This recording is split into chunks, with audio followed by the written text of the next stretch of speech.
My chakra, the amethyst has fallen off my meridian. Hiya, I'm Dom. And I'm Misha. And I have a chronic illness. Me too. So welcome to Anything Short of a Coffee Enema. A podcast on which we'll discuss the things we do or have done to function. And set each other challenges or tasks every time. We are prepared to go to any lengths to achieve reasonable health. Short of a macchiato, up your jacksie.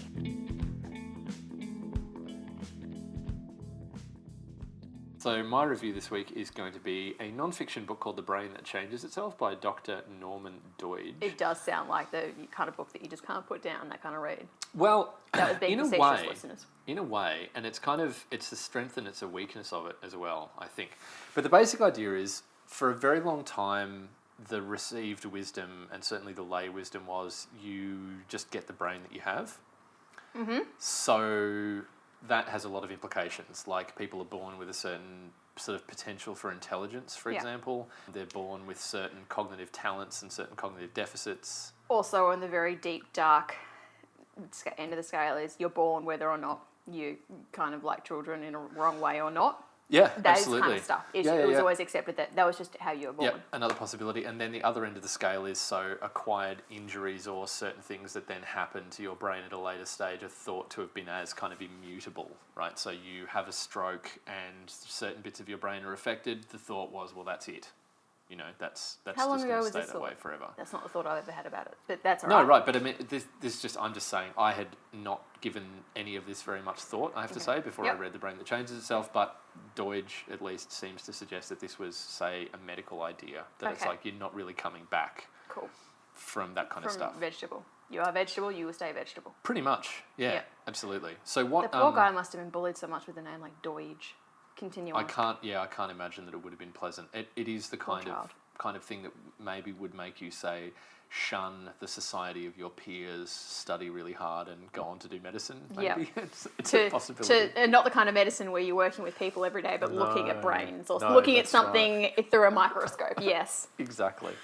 So anyway, I don't believe that Norman Doidge coined this term, but it's become very current and very fashionable, and the term is neuroplasticity. Plasticity not in the sense of, cheap petrochemical thing, but rather something that's malleable, changeable, can alter. Yep. More your Play-Doh than your Diet Coke. Exactly. Spot on. So the idea of neuroplasticity... Top of the class. I have a great IQ. Excellent. Exactly. Which may have developed over time, not necessarily something you were just born with. So the idea behind this neuroplasticity jazz would be that actually all sorts of things in your brain are changing all the time. They're trainable. They're expandable, they heal in ways that are fairly astonishing. Yep. So to take some examples, for instance, the reason that I picked up this book in the first place is I happen to be someone who has addiction issues, and I find it really terrifying, the idea that there may have been neurological changes which are irreversible inside my head. Yeah. Or in other words, that I've taught my brain to think I can't get enough of X or substance. You can't do this particular thing without. Yes. Or whatever it may be. 100%. So I find that idea really discomforting and on a petty sense, I just find it like insulting, essentially. Don't you dare put me in a tiny box, bitches. Right. I don't like it. So anyway, I found the overall idea of this book that, as the title suggests, the brain changes itself, really hopeful as an idea.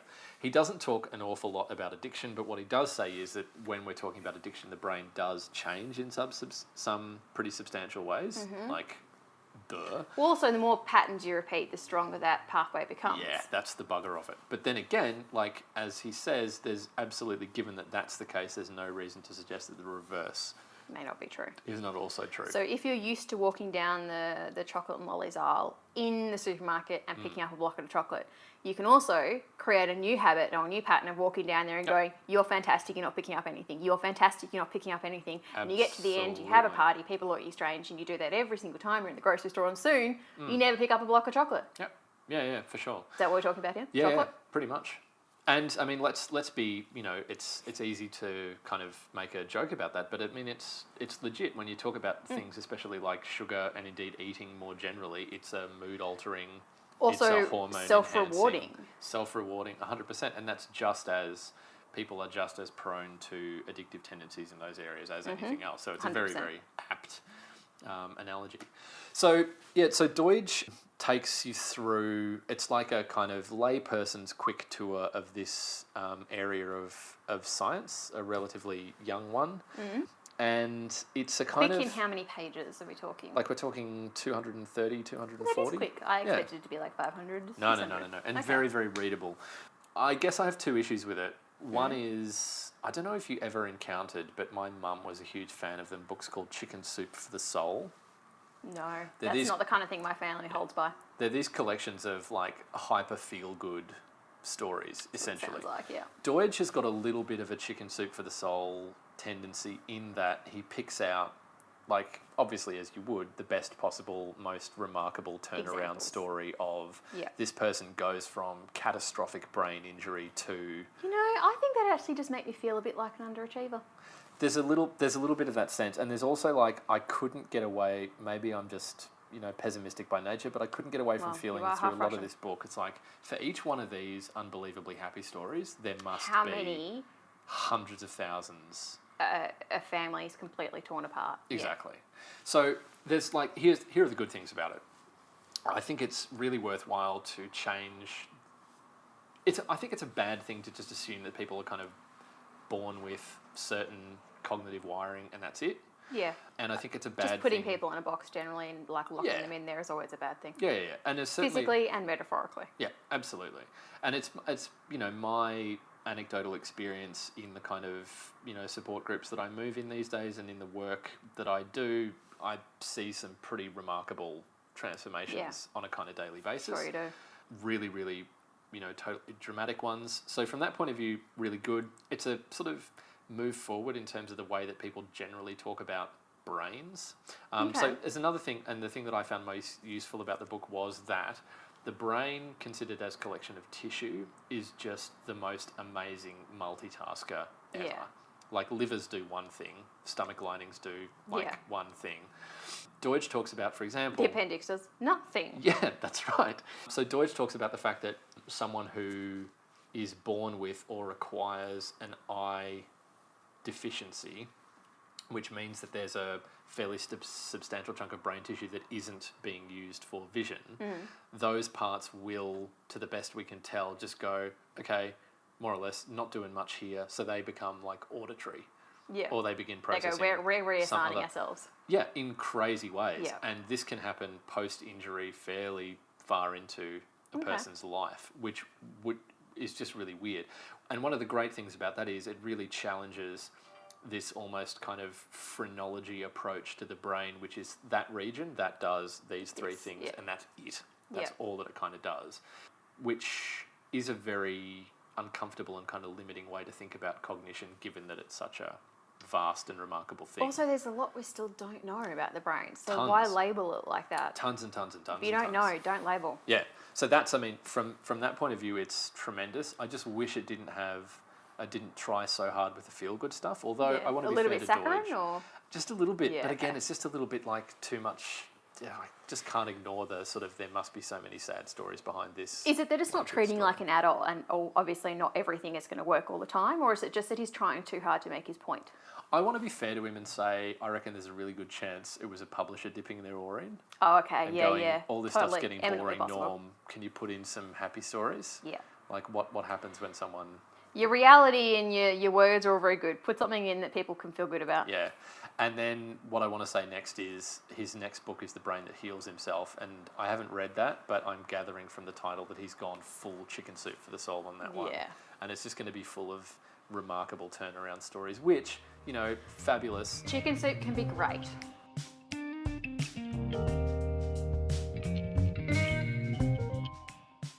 My challenge to you for this time was exercising within energy envelopes. So first off, what is that? Well, so imagine like a beaker of like a testing beaker. That's not a very good hand signal. I'm sorry about that. Imagine if you For got one of those. listeners at home, it looked like Dom was wanking someone. I'm sorry. It's getting late in the afternoon. And then it can only fill up so much. Yeah. So you want to stay, you can keep pouring liquid into it, but it'll just keep overflowing. Yep. And you want to get to the point where you don't overflow. So you want to stay within that. So I guess envelope keep it within. Is a good way to describe that. I wish I'd thought about that 2 minutes ago. So you're trying to keep within. So you're never getting tired. You're never pushing yourself. It's just a normal amount of exercise or a normal amount of energy that you're expanding in a day-to-day life.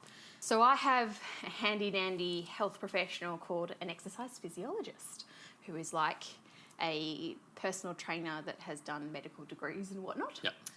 Often they give them, it's usually free to see one of these people if you're recovering from cancer or something like that. Yep. For me, it's not free because I haven't had cancer, and there you go. But she's totally worthwhile seeing. And if anyone's got a chronic illness and they're trying to include any exercise, even if it's just like laying down horizontal yoga positions or something, if you want to include exercise, I recommend highly to go see an exercise physiologist, because they basically create a plan for you where you're doing exercises within your energy envelope. Their whole plan is to keep you within that limit. And that's going to be different for every person, every day, every minute, every illness and whatnot. So we've developed a plan where I do some floor exercises, and I can either do them on the floor or on the bed, depending on how I'm feeling. If I'm not going to get out of bed that day, they get done on the bed, and they're tailored for that. So we do different exercises, and it can take me anywhere from 15 minutes to about 45 minutes. If I'm not feeling great, then between each kind of stretch or exercise or whatever it is, I take a 10 or 15 minute break. I can check Facebook, or I can just lie there and stare at the ceiling going, oh God, that was really hard today. Whatever it is. But the idea is that it never pushes you over. You never feel sore from it. You never get physical kickback from it. It's all stuff that your body can do without stressing it, without pushing it to it, without causing it any stresses. So the reason I was fascinated by this one was that it sounds on the surface of it quite like an idea that you hear from pretty high-level athletes called rate of perceived exertion, which is a way of them setting a particular workout. So there's like a couple of ways you can structure a workout. Basically, you can say, I'm going to hit X percentage of the maximum possible weight that I can move, right, is one way of doing it. Or another one is RPE, so rate of perceived exertion, which is no matter how I'm feeling today, it doesn't, the weight is something that's totally abstract. It's like, how hard does this actually feel? So that was why that sort of interested me at first. And I love this idea that there's a certain amount of stress that you actually don't want to hit, because this is another thing that I'm fascinated by, because, and I don't think this is maybe as widely talked about as it should be, but bodies are really terrible at distinguishing between different sorts of stress. Like really, really bad at it. They have no concept of whether it's something dreadful that's happening in a relationship of whether yours. it's emotional stress or physical stress. Absolutely. Kind of, whether it's lifting a heavy thing, whether it's lifting something that's less heavy, but whether lots it's and your lots of family times. continually, changing the game on when lunch is going to be next week, or whatever it is that's stressing you out. Different types of stresses affect different responses within the body. Absolutely. And that's affect, not effect. Yeah, absolutely. So, that's really, really fascinating. So, do you find with this one, if you're aiming within this kind of energy envelope, what's your experience been with that in terms of how does one stretch this metaphor? How much bigger the envelope can potentially get? So when we push the bounds of the envelope, when do we do that? Is what you're saying. So I mean, this concept was first given to me by my exercise physiologist, probably early 2015. And my envelope has only grown once since then. So it takes a while, but that's also my body. So everyone's a bit different. But it's not about building fitness. It's about, well, certainly for me, maybe it's not the same for everyone, but I think it's not about building fitness, because otherwise you'd be pushing that envelope with starting regularity. What you're trying to do is actually stop deconditioning and kind of maintain a certain amount of vague physical ability. It's also doing things like making sure that you're not going to get a bad back because, you're taking back pain lying down and whatnot, that sort of stuff. So what my exercise physiologist does is she, I assume all exercise physiologists are the same, once a year she'll put you through a pretty gruelling test. And it's probably not gruelling for you. You could probably do that every day. For me, it's fairly gruelling, where you're doing certain strength pulls with, various machinery and stuff. She gets you to do the first time it wasn't jogging, it was like walking vaguely briskly up and down for a certain amount of time and length and whatnot. And it's all on heart rate monitors and stuff like that too, and oxygen little things and whatnot. And from there she gets a whole readout on her little technological things that tell her where I'm at physically. And so we can measure that. So once over a year or over a 6-month period, if she wants to retest me over a 6-month period, then we'll do that test again. And if I've found it that I can hold that strength position for longer when it comes to, you know, those things that you pull against, a little like hammer it looks like, when you pull against. Anyway, you feel like you're Thor. You're pulling and it measures how strong you are at pulling on something for a certain level of time. And if that's gone up a little bit, by a couple of percentages, then she goes, well, maybe we can add in one extra exercise or one extra stretch, or we put in an extra repetition of that or whatnot. So she's only ever increasing their energy envelope when the science says your body is ready for it. Yeah. And this is another reason why I'm fascinated by that as an idea, because that really does, I mean, obviously it has implications for someone who is struggling with some kind of health problem, or who, say, is richer in years than many other parts of the population. But it's also... Again, it's something they encourage for people that are on chemotherapy or radiotherapy or recovering from cancer, because your body has been changed and decimated and whatnot. Absolutely. It's been under attack, and you need to figure out a way to stop it going backwards as much as you can. Yeah. But even if you're doing a quite grueling and really well-structured exercise regimen, and that would involve usually 3 to 5 weeks of increasing difficulty, but that needs to be followed by what is often called a deload period. So when you scale things back really, really radically, and what you're describing in terms of staying within an energy envelope is pretty much spot on what you're doing with a deload. You want some kind of stimulus, but you don't want anything that's going to force your body to adapt. And you're not trying to do stuff like make little tears and build muscle over time, or anything like that you do in personal training and whatnot. You're not trying to do any of that, and you're not trying to be... It's not going, okay, well, I could put my hand past my foot yesterday. I might be able to do a little bit more than that today. It's not about that. It's just about getting your hand to your foot every day. Yeah. And most people, it would be exercises every day, but sometimes, depending on your situation, depending on your health, depending on whether or not you're in hospital or not and stuff like that, it might just be 3 times a week. Yeah. So I earlier this year had infection that really laid me low for a little while, and that coincided with my back, which isn't a great back. Genetically, just... It's a perfectly fine back, Dom, aesthetically speaking. Aesthetically speaking, it's fine. It's a little bit of scoliosis at the top, but you have to look up. But, you know, genetically speaking, it don't work so good. And that just, like, completely fell apart at the same time as I was dealing with this massive infection and being on medication and whatnot as well. And honestly, I would spend probably about 4 hours a day lying down on my floor because it was comfortable for my back, but also gently going through these, you know, little exercises that I do every day. So instead of taking 15 minutes, it took me 4 hours. But I didn't lose any condition over that month, 6-week period.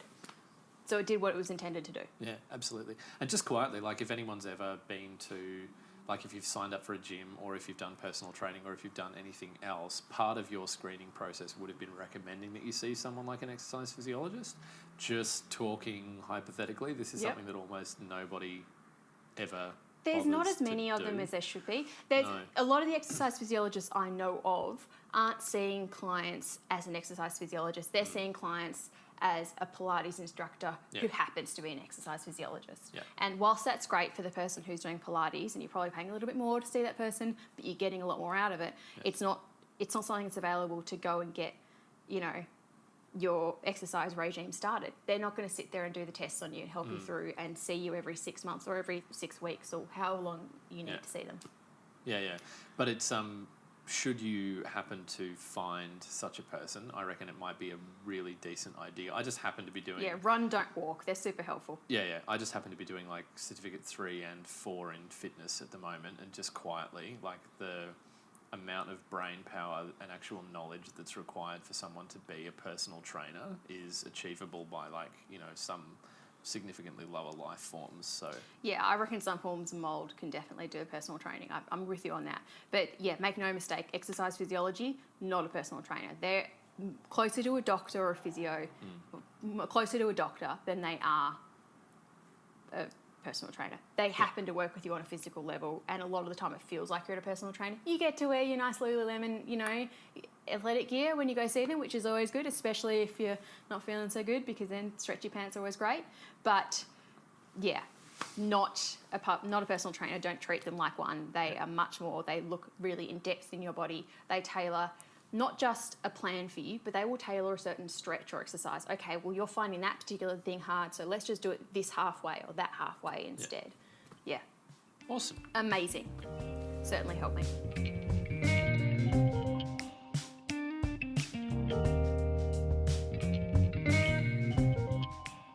So what was my challenge, Dom? Your challenge was to go into one of these newfangled, slightly scary-looking flotation tanks and tell me whether or not you died, whether or not it was boring, whether or not it was helpful. Actually, what the hell is it, Misha? Yeah, right. So I wish I could remember the name of the guy who invented them, but imagine the most hippy-dippy American neuroscientist you possibly can, and I think Does he live in an the Earthship? basic idea. I believe he's passed on. Okay. Did he live in an Earthship? Is he now buried in an Earthship? He may well. I think he I may just want to well say Earthship. have been, and may well be. He's worth googling just for the stuff that he was interested in and the things that he did to himself in conjunction with flotation tanks over time. Mm-hmm. But the basic idea is it's A bit of self-flagellation, was there? metaphorically speaking, there was a certain amount of self-punishment. Skittles are not for cats. Pretty odd. The basic idea behind it is there are lots of different kinds of these flotation tanks, but as tank sort of implies, it's got liquid in it, and that liquid is a really highly saturated solution of various kinds of salts. Okay, so it's not just, your filtered water. They haven't just taken a lot of Voss and just poured it in there? No, if only. So that obviously makes anything that goes on the water highly buoyant. That's one thing. So you're watching a tiny man breast just floating up and down? 100%. Or you Nice. could watch them if you weren't in total and complete and utter darkness, because this is the other thing. Right. So part of the experience is about... Like not even your eyes adjust kind of darkness? No. We're talking pitch, complete pitch, absence like of light. Wave your... This is a black hole. Yeah. Black 100%. hole of flotation. 100%. So they're called flotation tanks. Sometimes it's called sensory deprivation tank is another one. Because the experience of actually lying on that liquid is, as I said, you are highly, highly buoyant. So you don't even have really much of a sensation of floating. Okay. You cease to notice the liquid against your skin after a certain amount of time. There is no light, and they tend to be pretty heavily insulated from a sound point of view. So the one that I did was quite an Do you old... have something to put your head on? So you can. They provided in my one. They provided one of those little kind of inflatable travel pillows behind your neck, which supports your head, which is a really, really good thing because Otherwise, I'd feel a bit like, what the fuck is going on with my head absolutely, situation? your neck goes a little bit wobbly to start with. So the one that I did, the tank itself was quite old-fashioned, so it's just a kind of fiberglass affair. So the sound dampening was not 100%. There were some vague kind of things I could hear from outside. That's one thing. I did it for an hour. Is that your introduction length, Seems or is that pretty you standard. just 45 minutes to an hour seems pretty standard. Okay. And here's what I found. Like, I had the option of some terrible kind of new age music being piped through. I just turned it off. Yep. And just thought, I'll see what this is like generally. What I have to say first up is, I don't know exactly how, I don't know exactly why. I've got a couple of theories, but I felt blissed out for the rest of the day. First thing I have to say is, this is not exactly the cheapest thing you'll ever do. You're generally looking at around about $90 to $100 for an hour. Yeah. That being Same said, price though, as a good massage. yeah, but that being said, it's not the kind of thing you'd want to do on a daily basis either. Like, but I'll give you an example. I went and did the flotation tank. My wife Fee did like a hot rock massage at the same place at the same time. I love me a hot rock massage. So then we're driving back. This happened to be in Ballarat where this happened, and I grew up in Ballarat, and one of my toothless compatriots sort of screamed abuse at us at an intersection for some sort of perceived driving slight. And honestly, I mean, he was repelled by my aura. Like, there was nothing. I was just... He started hurling abuse and he looked at you and went, oh, dude, that guy looks super great. No, seriously. And just wandered on his way with a smile on his mind. And I, in the driver's seat, was just like, what a funny thing. That guy just yelled at us for a little while. Isn't that weird? And on I went. It really was strange. And that was the point at which, when that happened, that was like, my mood has been really quite substantially changed. Yep. The basic layperson's thought behind this is the sensory deprivation is a really fancy way of saying you don't get a whole lot of input. Yeah. And especially the way we are. It's kind in of this like a modern really world of condensed ours. version of the expensive, retreats you go on where you have to detox from like Sure. technology in the world and whatnot. For sure. So but you're not on a really, really practical level. Your brain doesn't really have anything to do for an hour, like anything. Did it create things? Were you just creating things in your brain to do? I got kind of the weirdest thing that happened was I started feeling kind of goofy for maybe the last 10 minutes. Mm-hmm. So I was doing things like dipping my hand in the liquid and deliberately kind of splashing myself with droplets because it felt really, really dramatic and weird, and I was kind of giggling to myself a little bit. That was the last 10 minutes. As far as creating things, for the rest of the time, it was just like, this is really odd. Oh, I can just chill. You'd drift, and then you'd suddenly kind of very gently bump into the side of it, and that was like a dramatic... you bumped! Yeah. I just imagined you not actually moving in the tank. But you do, but like incredibly, incredibly slowly. It's a very, very odd sensation. I would have to say, like, cost aside, I'd really, really highly recommend it just as a kind of... Can you choose to have like a meditation or something, like a guided meditation put through instead of your terrible new age music? I don't see why not. I mean, again, as I said, the one that I happened to have was this really quite old looking fiberglass affair. Yeah. I see online these astonishingly sleek, the one down the road from me looks fancy as fuck. Yeah. And I mean, I'm in a fairly wealthy area, so it's not entirely surprising to me. But if looks if super those fancy. Things don't have like audio input for something you've got on your phone, I would be incredibly disappointed. I wonder, you know how you can have those things called sound baths? I wonder if you got like a sound bath. Like you were in there for a little while, for like say half an hour, and it was just like sensory deprivation. How awesome! Yeah. And then it was just like sound bath. If that would be even better, or if that would be completely horrific.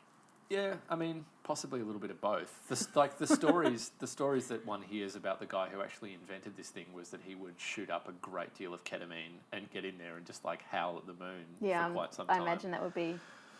I hope that I'm not slandering the man, but this is what I hear. So who knows? You know, compared to that experience, I'm sure that sound bath it's not would be... for kids. No, absolutely not. Absolutely not. Probably horses don't like it all that much. So, I mean, that's the experience. It's just, you know that there's a meme going around which is like, whenever anything goes wrong, the first thing to do is unplug it, and that goes for you as well? Like, if you've seen that before? No, I don't pay great attention to memes, to Misha. the meme-averse. No, Fair I'm enough. also, like, I use Facebook, but I would not say that I am look, I don't really know how to use it. I just occasionally scroll through it. It's basically what I'm saying. I can post a photo to it sometimes. Sometimes I can't. All right. Well, you'll have to take it on authority. On my limited authority that idea, that little viral thought exists. And that seems to me, again, from a sort of really basic idea, that's what you're kind of paying for. All of a sudden, you're getting no input through eyes. You're not hearing anything other than what you might choose to have piped in there. And there's not a lot of physical sensation unless you go out of your way to actually experience it. And that is incredibly sort of relaxing and refreshing. I can imagine it actually would be. What do they put in? So you said they put stuff in the water. Are they putting just salt? Just your plain table salt? As far as I know, sea it's salt Epsom even. salts. Okay, so at least it's doing something for your muscles. Quantities. Yeah, quite possibly. Helping your muscle ache. I'm not conscious that I felt a big difference there. It was like the saturation level of salt in that solution is insane though. Like, you need to wash your hair my experience was you need to have a drink afterwards of fresh water just to, get it off your lips? Pretty much, but like, my hair was still relatively damp when we left that place. It was maybe a 15-minute drive to my parents' house. By the time we were back, like, my shirt collar was stiff as if it had been starched. Had it gone with slightly salt. white? Because that's quite cartoonishly for sure. amusing. But honestly, we're talking like, you could bend it and crack it afterwards. Wow. Like, it's unbelievable. So there's a big wash-up experience. So basically you're recreating the Red Sea, but with, Do they put like essential oils in? Can you just go, you know what? I feel like a bit of tea tree today. Who knows? I would think it'd be a heavily guarded proprietary thing in different places. Yeah, probably. Would offer that. It's probably quite political within the flotation sphere as 100%. to whether or not things like essential oils or whatnot, or or the right blend of essential oils is the only one you could use. Otherwise, you're disturbing the experience and the vibrations that it gives off. It wouldn't be the wellness industry if there wasn't some savage sectarian fight over. Yeah, that is 100% true. Yeah, but no, honestly, like, it's not not the cheapest thing in the world. Yeah, I mean, I'm sure that the basic effects of it are pretty similar to someone who takes meditation really, really seriously. But that being said, like, what an amazing shortcut to not having... Yeah. It sounds like if you... You know what? It sounds like the thing you do about a week after Christmas, because Christmas is hella stressful. Yeah. No, and it just sounds like the thing you need to go, oh God, no more wrapping of presents. Yep. Oh my God, don't have to deal with drunk Uncle Kenny. Thank God, thank Christ. I'm sure. And I'm sure also that they have like a line stretching around the block as of Boxing Day. Yeah. I would not be at all surprised.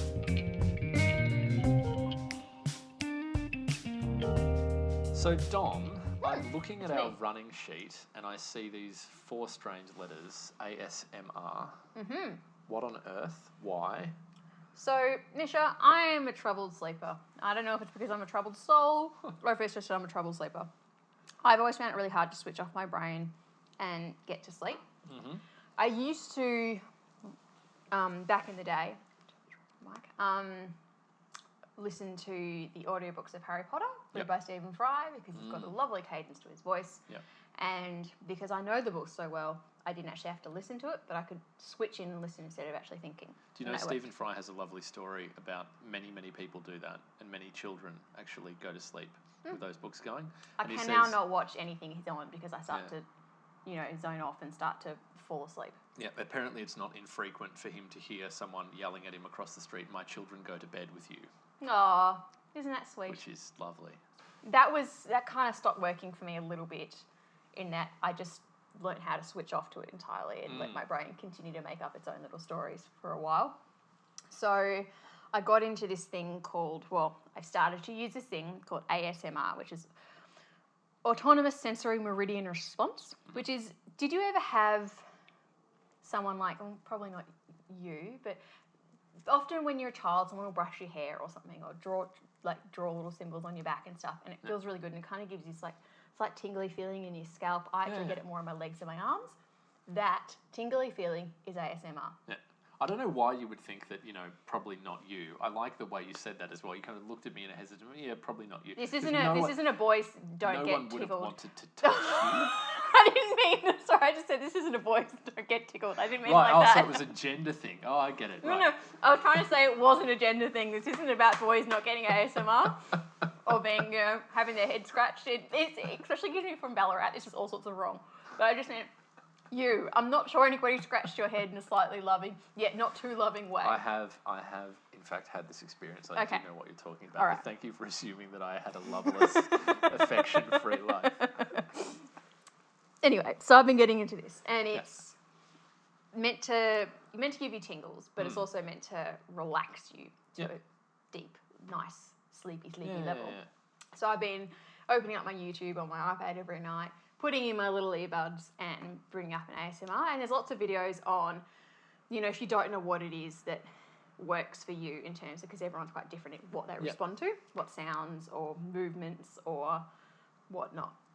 So you can, do various videos that might last for an hour, and they do run through whole lots of different sounds or, different inflections of voice or whispering or the whatever whispering it is. ones are the ones that are really interesting. There's almost this whispery with a little bit of vocal fry that tends to be quite common. So there's one which are like, brain itches or whatever, I think is what they call them. And they're people just talking really, like inaudible whispering into a really sensitive binaural microphone. Yep.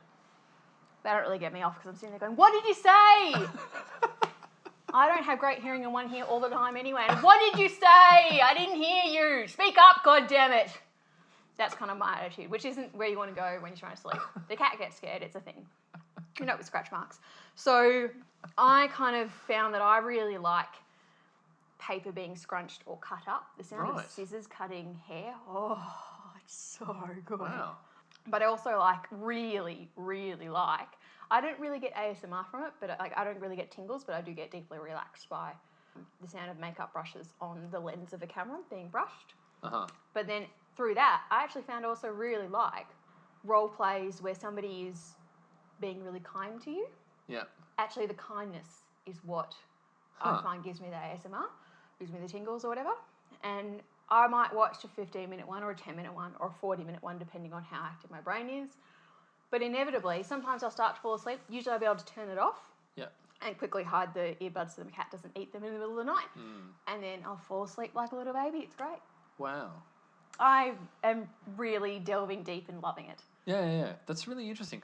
And it reminds me, the varied responses that people have. I'm sorry to take it here, but it's almost like I find it totally fascinating, and it reminds me a lot of the sort of things like paraphilias, like certain things that people find deeply sexually attractive, which can be... I can understand where you go, like how that gets you there, but actually I think the ASMR community, from reading comments and stuff on YouTube, they get sexualized a lot. Yeah, they don't like being referred to as perverts, I can imagine. Well, it's not even, a lot of the guys come on there because they want the girl to do, a girl ASMR artist to do a girlfriend role play or whatever, and it's like she can, and maybe some people will enjoy it, but it's not at all sexual. I totally get sexual is heightening your blood pressure or your heart rate, and it's exciting. No. What 100%. Should be exciting. The opposite is what you're trying to Yeah, but what I meant was it's analogous in the sense that I'm fascinated by the apparently very, very different and sometimes niche-seeming things which work for one person as opposed to another. So, for example, you said makeup brush over a camera lens. It's delightful. That's the kind of thing, like, to me, that's like, God, what a phenomenally odd niche, thing. Small thing to have thought would actually just really work. To discover is astonishing. What did people the seem doms to like in history do before makeup brushes and or camera lenses? And maybe just stroke themselves with a brush and create the sound themselves. I don't know. A feather in a wine glass was the best they could do. They were sobbing inside. It's just close, but it's not quite right. It's almost there. So close. There are people that like bitchy, mean role plays. Yeah, and right. That's what they like. So obviously these people just subconsciously like to get punished. I just like to be adored, obviously, which is why I like the kindness or something. Yeah. But it is very subjective, and I would say it takes a little while to find what works for you. And I think also, hasn't quite happened to me yet, but I think you can reach saturation as to where you're using it often enough that actually what you were getting tingles from, you may never get tingles from again, or you may have to take a break for 8 months or something and then come back to it afresh and stuff like that. Yeah, so apparently that happens. It hasn't happened to me yet, but apparently it's a very common thing that happens. Need bigger and so bigger it's awesome, camera lenses, but larger, use with coarser caution. makeup brushes. No, not coarser, softer. Softer, right? More gentle, more delectable. Excellent. Yes. So ASMR, great.